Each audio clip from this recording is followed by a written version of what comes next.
Olá, pessoas, sejam bem-vindos a mais um Momicast. Eu sou a Nath. E eu sou o Vini. E esse é o último Momicast do ano. E como sempre, a gente faz o quê no fim do ano? Uma retrospectiva. E qual vai ser a retrospectiva esse ano? Nós vamos fazer uma retrospectiva de tudo que vocês não sabem. Esse episódio vai ter 12 horas de duração. Só pra introdução. Exato. Não, eu tô brincando. Mas a gente ficou aqui pensando em fazer retrospectiva. As maiores notícias do mundo do vinho em 2023.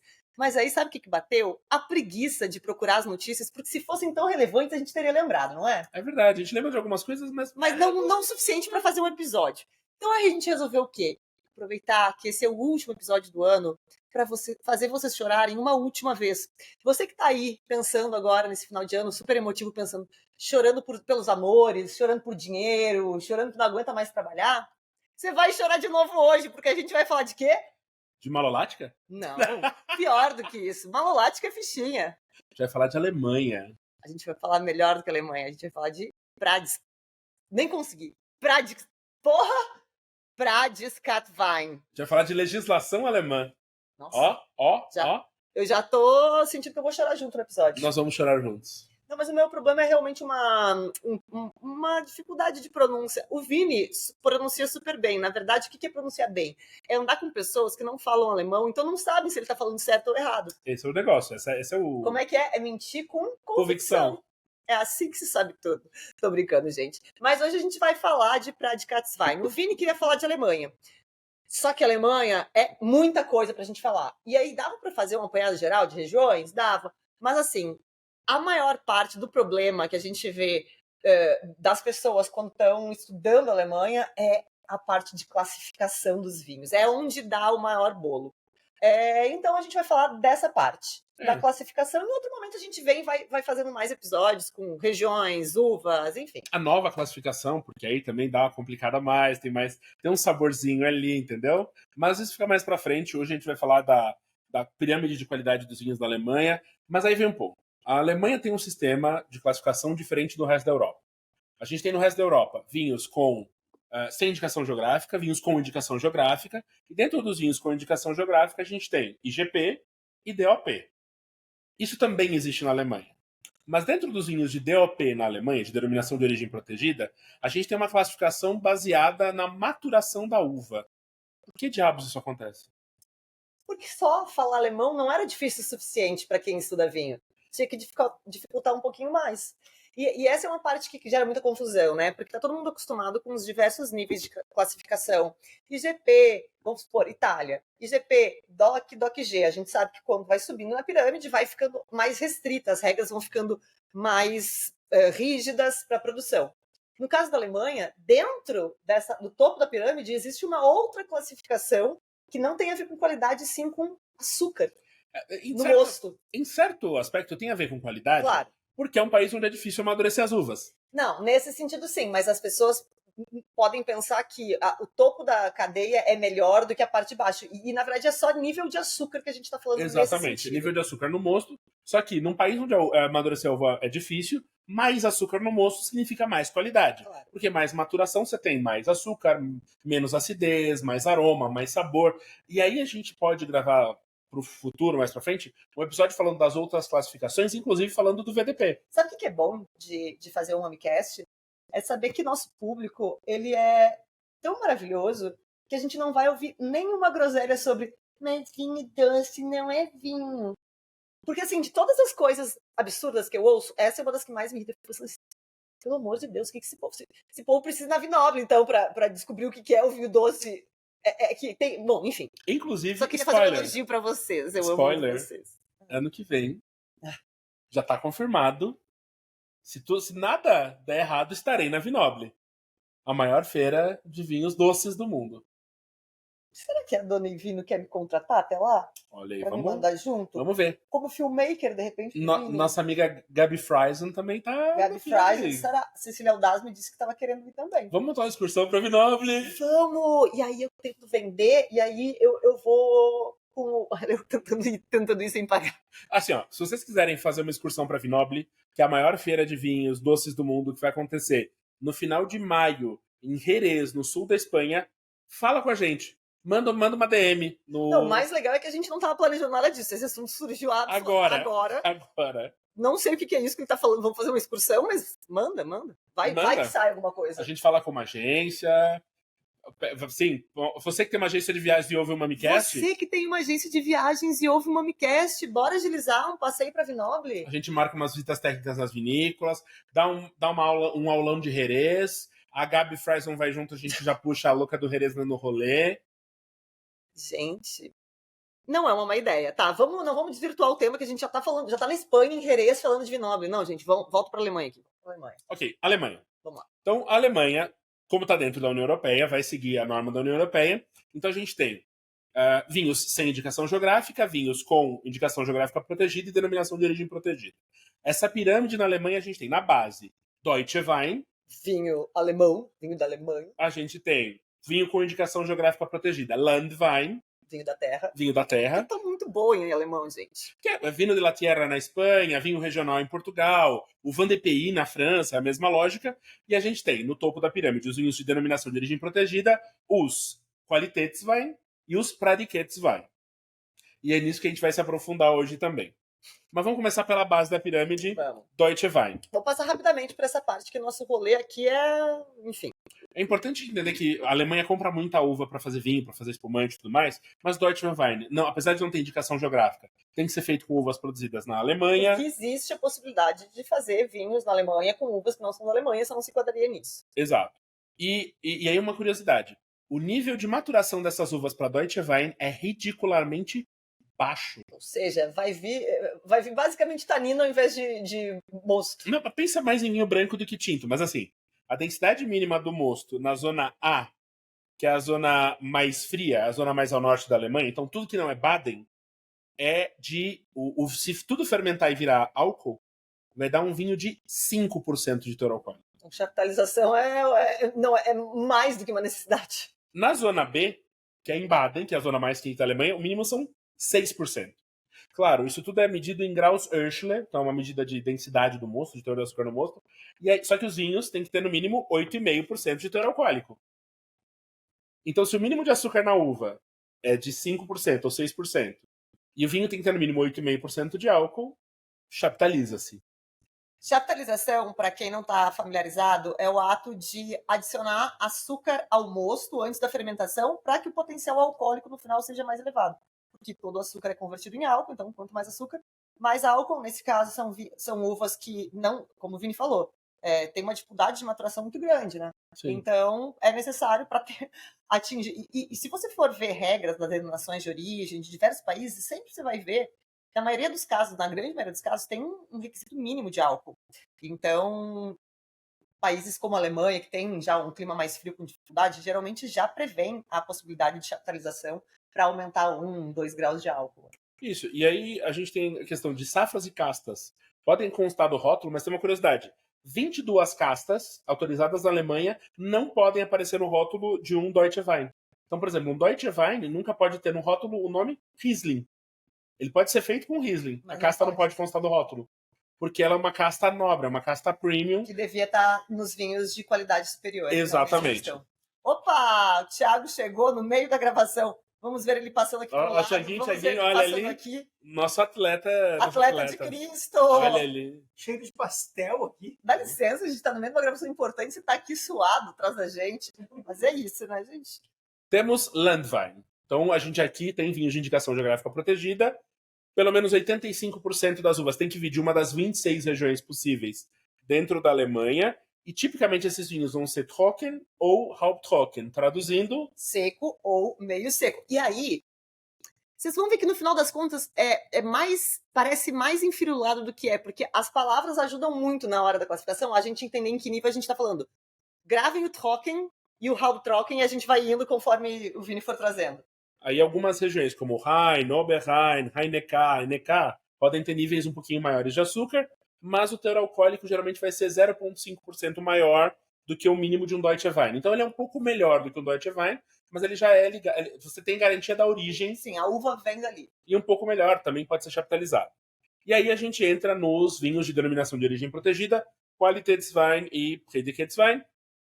E aqui a gente vai ter uvas de 100% de uma das 13 regiões vitivinícolas alemãs. A Alemanha é dividida em 13 macro-regiões vitivinícolas. O teor alcoólico mínimo varia de região para região, porque a gente tem regiões mais quentes, mais frias, varia de acordo com a casta, porque algumas amadurecem melhor do que outras.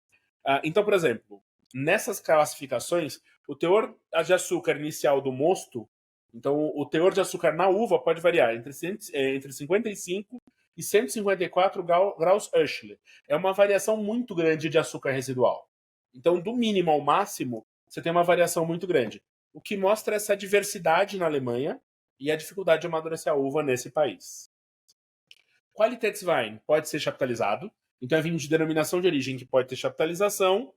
Pradicat tem regras mais restritivas, a gente vai entrar nisso na sequência. E aqui, aliás, pode ser um ponto de confusão, porque a palavra qualidade, nos dá a sensação de que vai ser acima do Predicatswein, mas o Predicat é vinho com predicado, que é palavras bonitas e rebordosas para falar. Por exemplo, no Predicat, chaptalização, concentração do mosto, desalcoolização, o que na Alemanha não é utilizado, mas e uso de chip de carvalho é proibido. Uhum. Então, por exemplo, você tem um vinho de Predicat, ele vai ser natural ali do que a videira dá, do que a maturação permitiu. E aí, sobre chaptalização. Chaptalização é um termo que vem tem esse nome por causa do Antoine Chaptal, que foi, se não me engano, ministro da Agricultura na França, que foi quem regulamentou esse processo de adicionar açúcar no mosto para virar álcool durante a fermentação alcoólica. É diferente de você adicionar açúcar no vinho para ele ficar doce. Esse é um ponto bem importante. Chaptalização, quando alguém fala em chaptalização, geralmente na internet rola um furdunço, assim, uma gritaria, porque você adicionou açúcar no vinho. Não é adicionar açúcar no vinho, é no mosto. Esse açúcar vai ser transformado em álcool. É diferente de adicionar no final, o açúcar vai estar lá residualmente naquele vinho e são processos diferentes. Exato. E aí, dependendo da zona climática, por exemplo, Baden, que é a zona climática B, a mais quente da Alemanha, você pode chaptalizar em até 2% de teor alcoólico do produto final. Na zona climática A, você pode chaptalizar até 3%. Então isso também é regulamentado, é tudo controlado por lei. Desacidificação na Europa é controlada também. E depois a gente pode falar de um episódio falando de correções de mosto, que é outro tema bem interessante também para a gente se aprofundar. Então, para a gente ter uma base de mínimos de açúcar no mosto, tá? Um Deutsche Wein, o mínimo de açúcar no mosto, pensando na base, tá? Ele vai ter, no mínimo, 114 gramas de açúcar por litro. Isso vai dar 5,8% de teor alcoólico no vinho. Quando a gente ouve os 114, parece que é muita coisa, né? No final, você não sabe nada. Nada. O Landwein, mínimo 122, então 6,2% de teor alcoólico. O Qualitäts vai partir de 55 graus Öschle, que é 143 gramas de açúcar por litro, 7,3% de teor alcoólico, considerando que todo o açúcar seja convertido em álcool durante a fermentação alcoólica. Daí a gente vai aumentando o teor alcoólico até chegar dentro dos Predicatswein no Trockenbeeren-Auslese, o TBA, que é o mais doce. O TBA vai ter no mínimo 150 graus Öschle de densidade de açúcar no mosto. Isso equivale a quase 400 gramas de açúcar por litro, o que, se fermentasse até o final, daria um vinho de 21% de teor alcoólico. Só que para chegar nesse ponto, você precisa de auxílios da natureza para conseguir essa concentração natural. Você não pode chaptalizar nessa categoria. Então, a diferença de quantidade de açúcar é absurda de uma categoria para outra. E geralmente se dá por causa do processo de vinificação não, né? Da parte pré-vinificação ainda, né? Sim. Então, e aí vem o pulo do gato na hora de entender todos os níveis dentro de Predicatswein. Sim. E aí a gente vem falando dos níveis de Predicat. E aí a gente começa pensando, qual é o primeiro nível do Predicat? Qual é o primeiro nível do Predicat? Cabinet. E aí entra um detalhe importante que o Predicat está dentro de Qualität. Então todo Predicatswein é um Qualitätswein. Nem todo Qualität é Predicat. Exato. Então eu posso ter um vinho alemão, Qualitätswein de alguma das regiões. Lembrando que em rótulos mais antigos a gente vai encontrar isso como a sigla QBA. porque antigamente se chamava Qualitätswein bestimmte Anbaugebiete, então um vinho de qualidade de região delimitada, isso virou só Qualitätswein, e também era, e antigamente era chamado de o Prädikatswein, era Qualitätswein mit Prädikat, era um vinho de qualidade com um predicado que virou Prädikatswein. Então, em rótulos mais antigos de vinho alemão, a gente pode encontrar essa nomenclatura. Cabernet é o mínimo do Prädikat. Então, um vinho Cabernet, a uva, quando está madura no pé, quando você vai colher, ela vai ter 70 a 85 graus Oeschler, dependendo da região, o que vai equivaler a 182 a 222 gramas de açúcar por litro, o que vai dar um vinho partindo de 9,3% até 10% de teor alcoólico. A gente está dizendo de um teor alcoólico bastante baixo. Essa uva está apenas madura. Então vamos lá. Nesse nível de maturez, como é que vai ser a acidez? Que o ponto mais interessante para mim sobre esse estilo de vinho é que a gente ainda... Eu já pulei tua pergunta só porque eu vim pensando, desde que falou Cabernet eu fiquei pensando. E eu acho que é um ponto que gera muita confusão, e gera confusão com razão nesse sentido, é que um Cabernet, ele pode ser um vinho seco, ou ele pode ter um grau de açúcar perceptível e ser adocicado. Sim. Porque mesmo ele pode ser seco com uma acidez, ele pode ter um nível de açúcar dentro da classificação dele, com uma acidez mais elevada, que vai deixar um vinho seco no final. Sim. E ele pode ser doce. E acho que é isso que causa tanta confusão, principalmente porque o Cabernet são os vinhos que a gente encontra com mais facilidade dentro dessa gama de vinhos com predicado. E já me aconteceu de comprar Cabernet achando que ia ser seco e ser doce, comprar o Cabernet adocicado achando que ia ser seco, e acontece nas melhores famílias. Então, você tem alguma dica para uma pessoa descobrir, além de saber, de ter bebido vinho antes, de conhecer o produtor, se esse Cabernet vai estar adocicado ou não vai estar adocicado? Então, vamos lá. Volta para o teor de açúcar. Volta aqui, eu volto. Cabernet. A uva está apenas madura. Se o mínimo para o Cabernet é 9,3% até 10% de teor alcoólico, se o seu Cabernet tem 9,5%, 10% de álcool, ele é seco. Se o teu Cabernet tem 6% de teor alcoólico, ele é adocicado. É mais ou menos essa lógica, mas você tem que lembrar isso. Alguns produtores vão colocar menções como Trocken, Haupttrocken. A gente pode até falar dos teores de açúcar de vinhos alemães, esses termos um pouco mais para frente. Mas é importante entender que o álcool é baixo, a acidez é alta. Por que eu não pensei nisso antes? E você vai ter aromas e sabores de frutas frescas. Agora vem a curiosidade. Você sabe por que Cabernet chama Cabernet? Da onde, de que momento vem o nome Cabernet? Do armário. Mais ou menos isso. A gente tem o mosteiro de Johannisberg, Schloss Johannisberg, onde tem esse vinhedo, Schloss Johannisberg.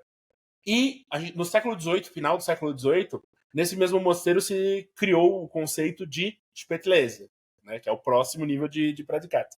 E nesse período, a gente está falando de final dos 1700 ali, os monges guardavam os melhores vinhos numa área da adega, numa área do prédio que eles chamavam de cabinet, de gabinete, de adega.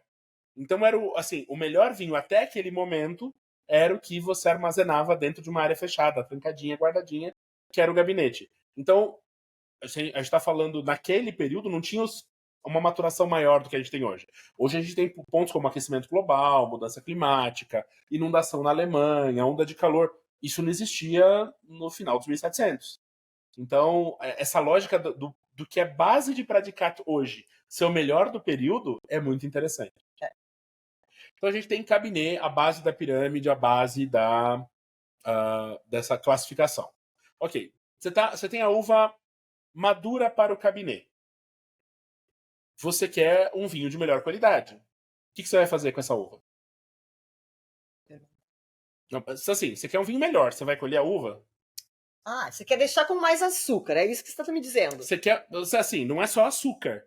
Mais madura. Mais madura. Quando amadurece, tem mais açúcar. Você vai deixar mais tempo no pé e vai colher mais tarde. Você vai colher mais tarde. E esse é um ponto importante. Legal, ele perguntou o que você quer fazer. Você tem uva, quer fazer um vinho que você faz? Fermenta, ué? Sim, mas você quer fazer um vinho melhor. Considerando a Alemanha, você vai colher mais tarde. Sim. Só que isso tem um risco. Pode dar chuva, pode dar algum problema, pode dar podridão. Então tem um risco sempre deixar essa uva mais tarde. Então, o próximo nível se chama Spätlese.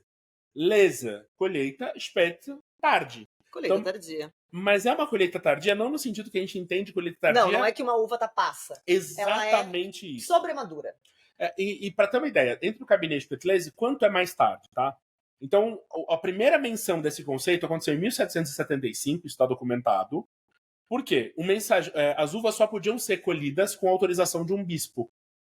E aí, o mensageiro do bispo de Fulda atrasou 14 dias para liberar a autorização para os monges de Johannesberg.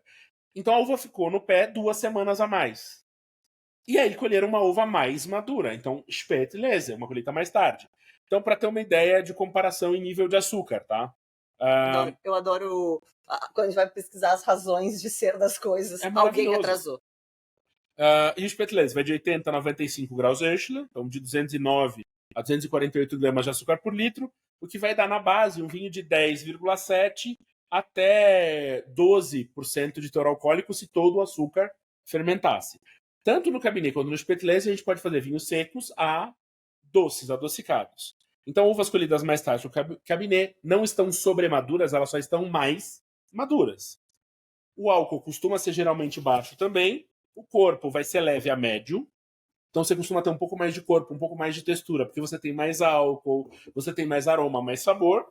E aí você tem aromas de frutas frescas e maduras. No Cabernet, fruta fresca. Ali a gente já começa a sentir uma transição, a gente ainda sente a coisa da fresca, mas ele já está se encaminhando para um colheita tardia mais tradicional, de uva mais passa, quase. Está numa transição. Ainda não, é fruta madura mesmo. Se você pegar, por exemplo, um Cabernet do Mosel, tá?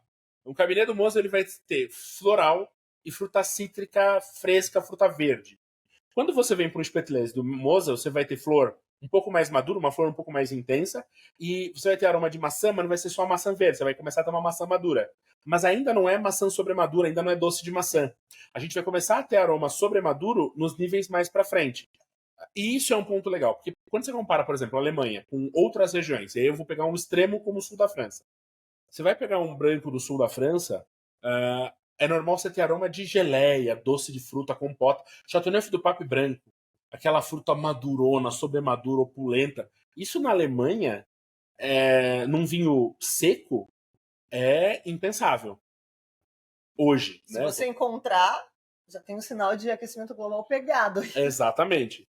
Então, por exemplo, um Spätlese com 9,5% de álcool, por exemplo, ele vai ter alguma coisa de açúcar residual.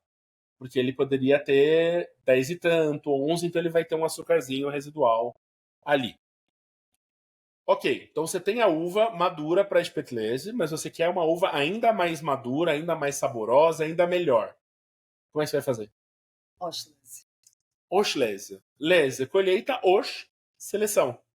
Então você vai fazer uma colheita um pouco mais tardia, Perfeito. Só que de cachos selecionados, apenas os que estão no ponto certo de maturação. Exatamente. Então, ao invés de colher um vinhedo inteiro, você vai colher cacho a cacho, só os cachos mais maduros. Fazer vários tris. Exatamente, várias passagens no vinhedo. Então, cachos plenamente maduros, bagas não maduras ou doentes, você vai descartar.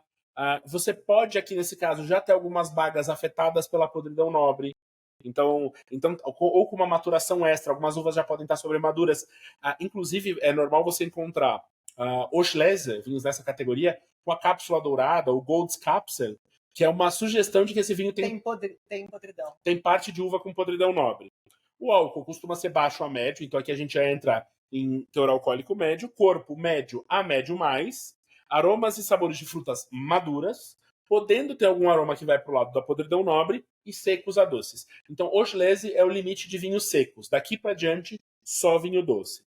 E em termos de teor alcoólico, né, a gente está falando de 88 a 105 graus Öchler, a gente está falando de vinhos que partem, ou de mostos que partem de um potencial alcoólico de 11,9% de teor alcoólico. Então, beirando os 12. Assim, ó, a gente está no terceiro nível de Pradicat, e o vinho vai estar com 12% de teor alcoólico se ele fermentasse até o final. Você vai para a Puglia, fazer um vinho com 12% de teor alcoólico, o vinho vai ser verde, ele vai ter aroma vegetal. É muito doida a diferença nesses extremos. Não, isso é fantástico. E pensando em categorias, eu adoro vinhos doces, sou apaixonado por vinhos doces, mas como vinho de alta qualidade para tomar, para harmonizar, os Auslese estão no meu xodozinho, assim. Porque eles são muito versáteis na harmonização. E, infelizmente, eu acho que são os que eu menos tomei.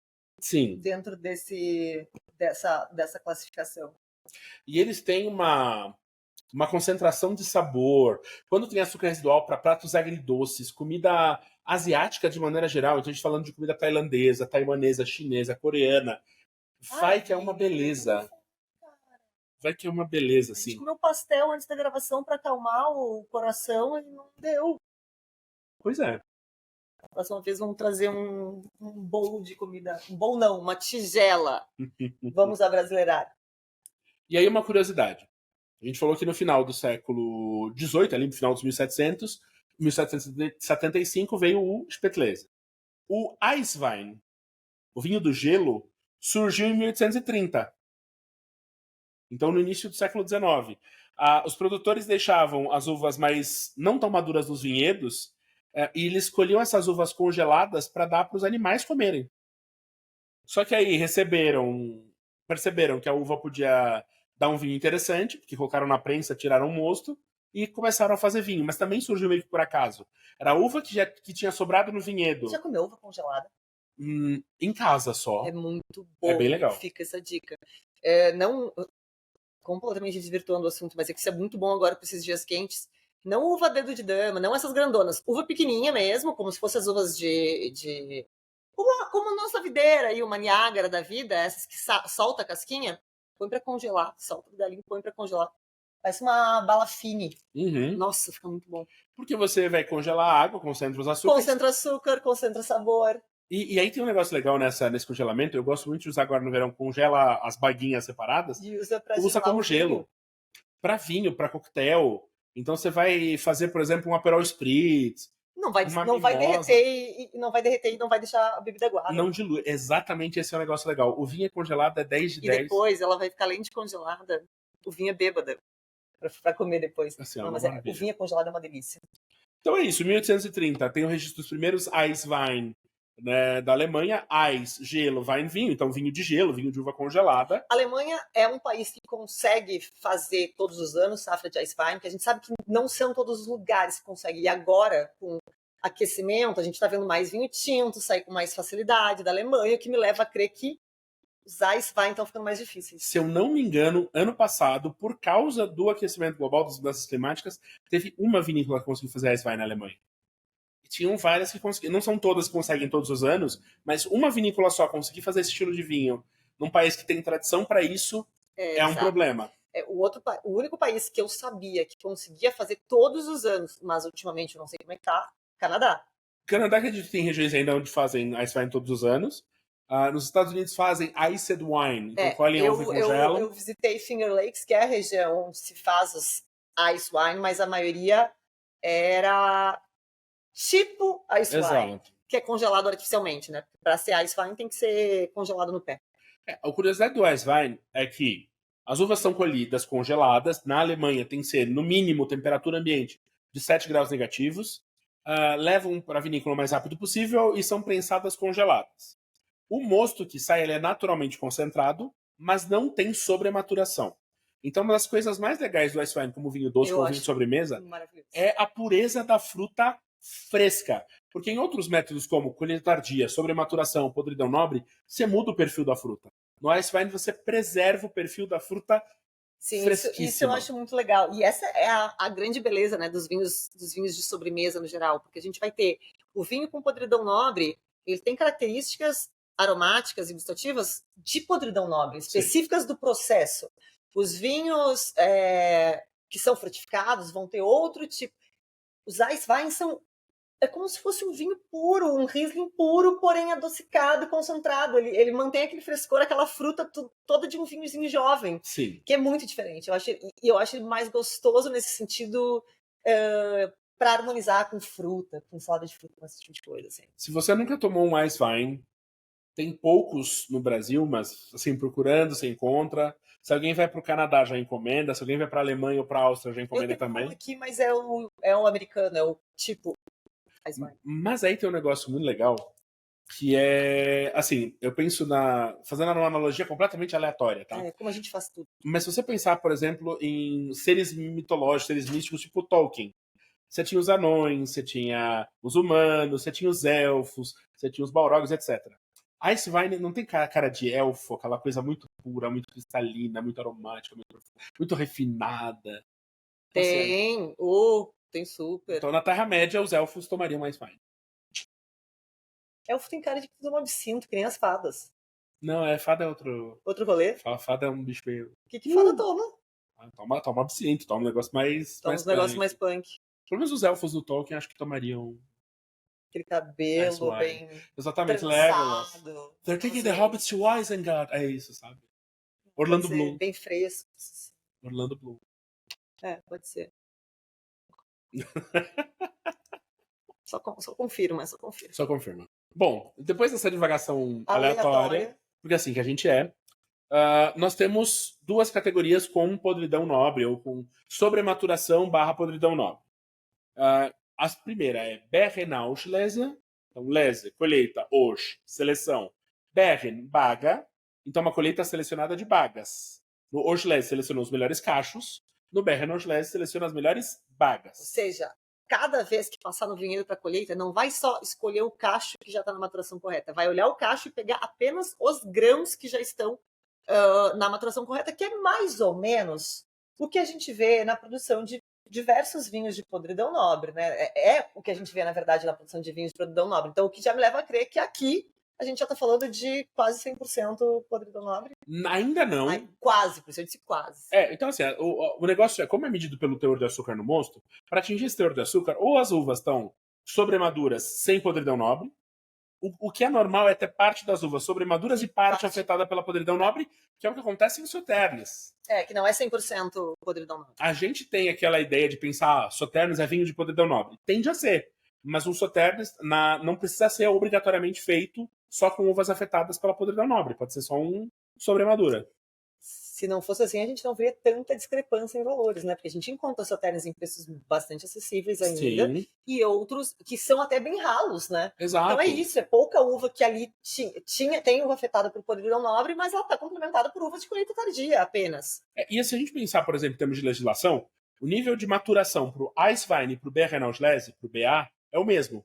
Então, Eiswein e BA vão ter de 110 a 128 Oechler, o que equivaleria se fermentasse na base. Até o final daria um vinho com 15% de teor alcoólico. Aqui o ponto principal é que dentro desses dois vinhos, apesar desses teores semelhantes, a gente vai ter características aromáticas completamente distintas. Completamente diferentes. Um vai parecer um vinho branco jovenzinho, só que mais opulento e mais adocicado, e o outro já vai ter sinais de podridão nobre, porque vai ter alguns bagos afetados, enfim, a gente vai ter essa mistura de... Se você pegar, por exemplo, um Riesling Eiswein, voltando lá pro Mosel, vai ser floral, fruta cítrica, maçã, pera, pode até ter uma toque de fruta de caroço.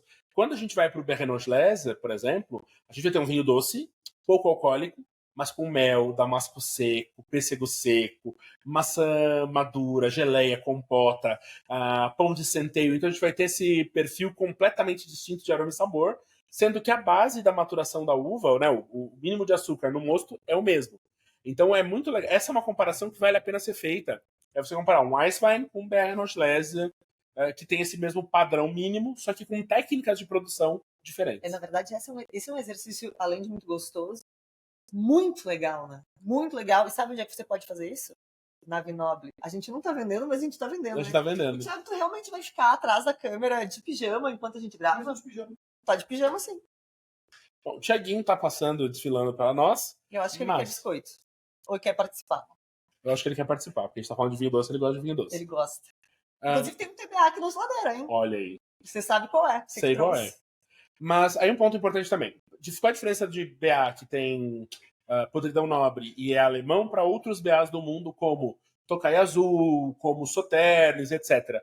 Principalmente teor alcoólico.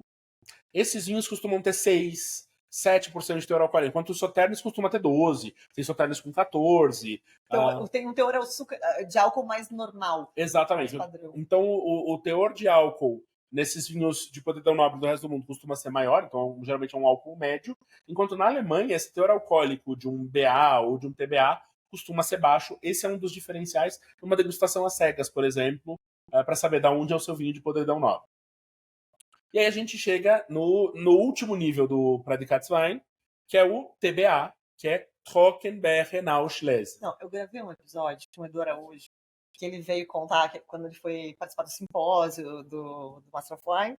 E aí que ele disse, não, porque eu me preparei, né?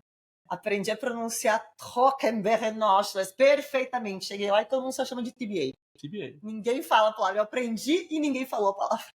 É mais fácil falar TBA, né? O TBA, TBA. Então, mas vamos de novo. Lese, colheita, Ors, seleção, berre, baga, troca. Seco, que a gente falou nisso. Então é colheita selecionada, colheita tardia selecionada de bagos secos. E isso é quando já tá passo. Exato, pela podridão nobre. E essa é uma pegadinha que muito aluno se engana quando está estudando vinho e tudo mais, é pensar que o Trockenbeerenauschlese, por ser Trocken, é seco. O que é Trocken é a baga, não é o vinho. É porque tem que ler a palavra completa, que geralmente é uma frase, né? No alemão eles juntam muitas palavras, então assim, uma palavra desse tamanho, ela tem um significado enorme. Colheita tardia de bagos selecionados secos, ou seja, dos bagos que já estão passos, E é um nível de açúcar aqui, que aqui é necessário que passe pela podridão nobre, porque não tem como atingir esse nível de açúcar apenas com uma maturação tardia. Não, assim, ó, vai ter de 150 a 154 graus de base. A gente está falando de 394 a 405 gramas por litro de açúcar residual. Se fermentasse até o final, na base vai dar 21, 22%. Só para explicar, porque você está falando se fermentasse até o final várias vezes, e as pessoas podem estar achando que você está falando, então eles fazem colheita... fermentação, interrompe a fermentação? Não é o caso. Explica o que isso quer dizer com se fermentasse até o final. Quando a gente fala de colheita de uva e teor de açúcar residual na uva, a gente sempre vai falar de um dos parâmetros é o álcool potencial.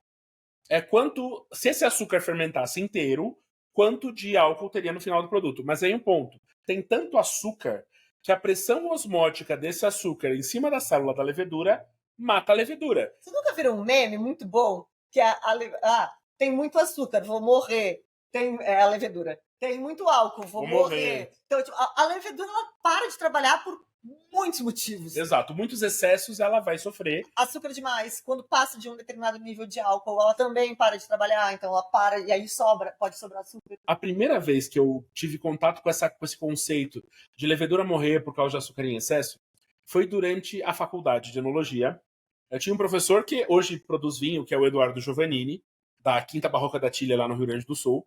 E o Jova, que era professor de viticultura, um dia fez uma analogia que foi muito legal falando: é higiênico soprar a vela do bolo? Porque sempre sai um perdigoto, uma salivazinha ali, tem bactérias na boca, tem micro-organismos na saliva. Eu acho que é que cria anticorpos nas outras pessoas. Mas aí a brincadeira foi, depende de quanto de açúcar tem no glacê. Porque se você tem açúcar suficiente no glacê para que esse açúcar tenha uma pressão osmótica muito grande sobre esses micro-organismos, vai desnaturar tudo, vai morrer tudo. Então, se você tem um glacê muito doce, sopra a velhinha. E ficou esse exemplo na minha cabeça. Ou seja, sopra a velhinha daquele bolo que é coberto, que é aquele brancão, assim, cheio de merengue, bem açucarado. Esse pode cuspir no bolo, inclusive, tá, ó. É isso que a gente tá ensinando? Não cuspou no bolo. Tô falando uma analogia. Mas uma ideia, essa analogia me foi ensinada 20 anos atrás, e eu lembro dela até hoje porque fez muito sentido e é um jeito fácil de entender um princípio químico. O legal disso é que tem tanto açúcar nessa uva que a levedura consegue fermentar pouquíssimo. Geralmente são vinhos que vão ter 5%, 6% de teor alcoólico e a levedura morre, porque além de açúcar tem álcool. Né? Então vira tóxico ali, a levedura morre. E esses vinhos são muito doces, vão ter aroma de podridão nobre. Assim, ó, mel, damasco seco, pão de centeio, cogumelos, e são absurdamente caros. Para começar, vamos começar explicando também por que eles são absolutamente caros. A gente falou de condições favoráveis, a gente está falando agora, inclusive, sobre o fato de um país que fazia isso todos os anos ter uma vinícola só que conseguiu fazer um vinho com botrytis no ano passado, assim, 100%. Então, já é uma condição climática difícil, nem todos os locais vão conseguir, e a gente está falando de bagos desidratados. Então, imaginem que na hora de fazer vinho, o volume que um cacho de uva vai produzir é muito menor do que um cacho de uva normal produziria de vinho tranquilo. Então, as garrafas já são garrafas menores, garrafas de 375, mesmo assim, são muito caros. Normal ter garrafa de 200 ml de Ice Wine no alemão. Assim, o volume é muito pequeno, mas é um néctar. Assim, tá entre as melhores coisas que eu provei na vida, alguns Ice Wine alemães. Então, vale essa brincadeira. Inclusive, a gente podia gravar pro próximo ano uma degustação de vinhos doces, assim, comparando, comentando as diferenças. Lá na... Vinópolis? Vamos aproveitar e falar sobre teorias de açúcar nos vinhos alemães. Vamos. E aqui, isso para encerrar o nosso bate-papo de hoje, porque assim, tem muito mais coisa. Tem VDP, que é o Verbandeutsche Prädikatsweingut. A gente tem a nova legislação de vinhos alemães. Tem espumantes alemães, então tem cremant alemão, tem Schaumwein, tem Perlé. Então assim, ó, tem 1 milhão de coisas para falar sobre legislação alemã, sem falar das regiões ainda. Então isso fica para um próximo Umamicast. Mas, teorias de açúcar. Um vinho Trocken, na Alemanha, seco, vai ter até 4 gramas de açúcar por litro. Mas, aí vem uma pegadinha.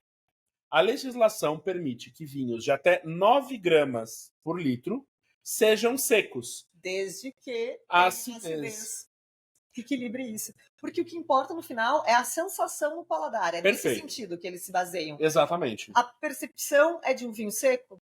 Pode ser, mesmo com 9 graus, 9 gramas pode ser um vinho seco. É isso, a regra é: se a acidez total em ácido tartárico tiver até 2 gramas por litro mais baixa do que o açúcar residual. Então açúcar total mais 2 tem que ser menor do que o açúcar residual. Então aqui já vai uma fórmula de Bhaskara misturada com vinho alemão, misturado com outras coisas.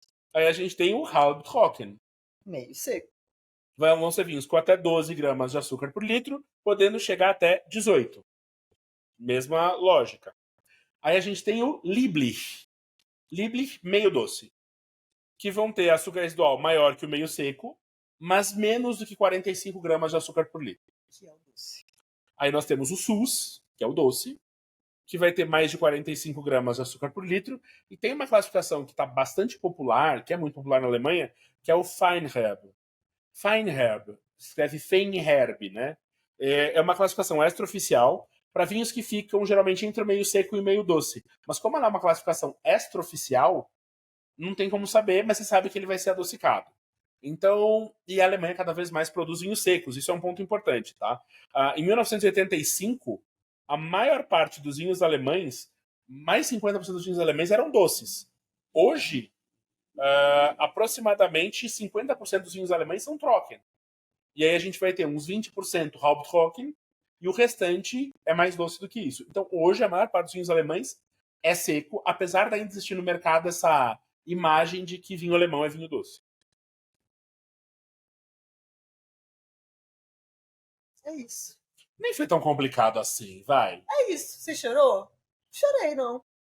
Passei umas vergonhas aqui, Nada. perguntando sobre cabinet. Sabe aquela coisa que dá raiva? Sabe quando você vai pedir cola no colégio e aí antes que a pessoa te responda, você já memorizou? Simplesmente você fez a pergunta, você já chegou na resposta? Foi mais você falando assim, que se o açúcar, se o teor alcoólico for baixo, faz todo sentido. É isso então, minha gente. É isso. Ficamos no compromisso de fazer um outro episódio sobre a Alemanha. Futuramente, falando de outras coisas de legislação, tem muita coisa. Erstes Gewächs, Grosses Gewächs, Einzlage, Grosse Lage, Gutswein e por aí vai. Eu acho que ele só tá jogando umas palavras aí pra gente se assustar. Exato, estou inventando palavra. Weissherbst, Rotling, tem. Nossa senhora, tem muita coisa sobre vinho alemão. Chucrute é bom, hein? É bom. Deu uma vontadezinha de uma comida alemã agora. Um joelhinho de porco. Nossa, bom demais. Bom demais da conta.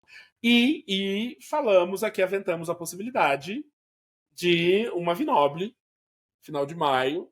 Também há uma possibilidade, assim, você que não ouviu falar ainda do Uma, há uma possibilidade também de uma caixa do Uma. Para quem não sabe o que é Uma ainda, gente, On-Off Wine virou Uma. E agora somos eu, Vini e Thiago, que vocês viram passando aqui atrás de pijama agora há pouco. Nossa primeira caixa começa a ser vendida e vocês vão saber tudo que tem dentro dela e qual é o tema no dia 1º de janeiro, às 8 horas da noite. Então coloquem na agenda, já deixa anotado para ficar sabendo. O que mais temos para passar de informação? Pode ser que esse tema aí de vinhos doces ou mesmo de Alemanha entre. Exato. Em algum momento no nosso... Nós já temos o tema do primeiro Uma do ano, claro, o vinho já está selecionado, o brinde já está feito e é muito legal. Nós vamos fazer a live falando do vinho, batendo papo, trocando ideias sobre a região. Então isso vai acontecer em fevereiro, vai ser muito legal. Eu tô trabalhando nessa curadoria de vinhos para a seleção da UME, tem umas coisas legais que a gente tá vendo e provando. Inclusive, em breve estarei viajando, acompanhe o Instagram do Uma, para vocês verem onde eu vou e o que eu vou estar fuçando. Vini tá indo para um país que ele ainda não visitou, que ele ainda não conhece. Olha que esse homem conhece um monte. Não conhece esse país. É um país que faz vinhos bem interessantes. Bem interessantes. Dificilmente a gente tem disponível por aí pra gente provar toda hora. Então pode ser um tema. Pode ser um tema. Vamos procurar, vamos fuçar. Vem aí, aguardem. Mas o primeiro tema tá feito, vai ser muito legal a seleção. Com aquela vibe, você assina o nosso box, você recebe vinho em casa, o vinho vai às cegas, então a gente degusta às cegas esse vinho. Tem uma live para revelar o vinho, trocar uma ideia, e você recebe os brindes, os gadgets, os flashcards. Flashcards continuam. Para de dar spoiler! Não tá contando o que vai no kit, mas tudo bem, flashcards continuam. Então tá aí, gente. Não vou falar qual é o vinho, não vou falar qual é o tema, não vou falar mais nada. Nos sigam nas redes sociais. Vinícius Santiago, não. Sou eu. Vini Mirago. Umami Mag. Uma.firma. Nosso Pix vamos passar o Pix? Não. E se você quiser pilhar na ideia da Vinobile, se você tiver uma agência de viagens, se você quiser explorar essas possibilidades, vem trocar uma ideia com a gente, que a gente é legal. Então, tem muita gente que fala, Vini, quero viajar contigo, quero que você monte um roteiro pra mim. A gente monta um roteiro, e todo mundo se diverte. Exato. É isso. Então tá. É isso, pessoas. O dia 31 está chegando, o ano novo está chegando, nada vai mudar, mas a gente gosta dessa sensação de começar do zero, começar um caderno novo, uma agenda nova. É isso aí. É isso, então nos vemos ano que vem, ou seja, sexta que vem, na próxima sexta-feira, né? Meio-dia. Algum recado final? Sexta que vem. É verdade, gente. Já é ano que vem. Bom, gente, até ano que vem. Até ano que vem. Não façam nada que eu não faria. E compartilhem com a gente o que vocês vão tomar no ano novo. Que eu tô curioso sobre o que vocês vão. Como é que vocês vão celebrar o ano novo? Vamos lá, tragam good vibes. A gente também posta as coisas que a gente provar aqui. É isso então, nos vemos na próxima sexta-feira ao meio-dia, no ano que vem. Um beijo e até a próxima. Tchau.